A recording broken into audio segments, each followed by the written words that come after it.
30-year shouldn't exist. So just ignore that as part of the yield curve.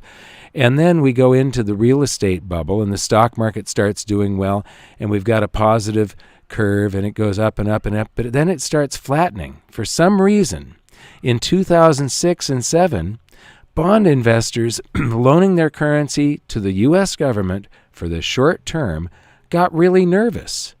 And this was when Ben Bernanke and everybody else was reassuring us that everything was great in the economy, nothing to worry about. But this is an inversion right here. And then just a few months later, we have a stock market crash, and it goes back into a positive curve. Now you're going to notice that the short end of the yield curve, the 3-month, just gets stuck down at 0.25%. That's because the Fed pegged it there. They buy as many treasury bonds that are 3-month treasury bonds to keep it within a certain range of percentage, and they wanted it at 0.25%.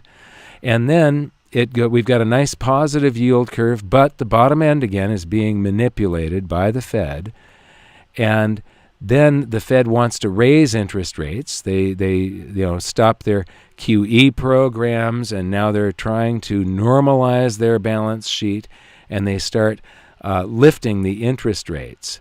Now, they need, what's interesting here, this is remember that 3-month is manipulated by the Fed, and here we are today, and we have a slight inversion right here between the 2-year and the 5-year, very slight. But remember, this is pegged by the Fed.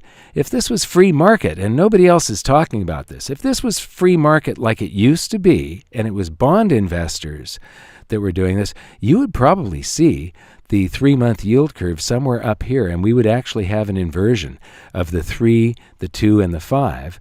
And that says that there's a nervousness out there, that there's probably something coming. But the Fed is increasing this percentage rate here, and they're trying to get it up to they need it up over 5%.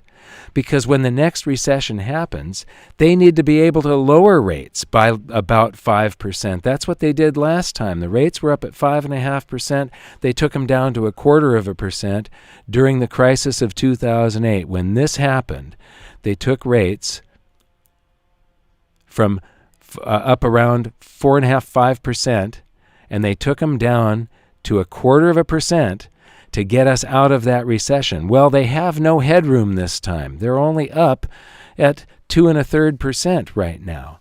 And so they need to get that up to 5% to get us out of the next big crash that happens.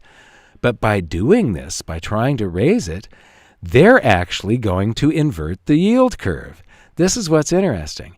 Now I want to go back to that Bloomberg article and show you that chart, and show you that, this is the pinching. This is the measurement of the spread between the 2 and the 10-year. This one is the measurement of the spread between the 2-year and the 5-year, and the white line is the measurement of the spread between the 3 and 5-year treasuries. And those are the ones that are nearing or at inversion right now, is just that white line. But look at how when these start to pinch and get down here, and you don't want the blue and purple line to go below the white line. This is a full inversion right here. You don't want that to happen. That's a bad sign that there's something coming in the economy. And then we have the global financial crisis of 2008. And look at what is happening now, this pinching of the yield curves. It's flattening. And now the purple line has hit the white line, so we've got this totally flat area. It's actually a very, very slight inversion.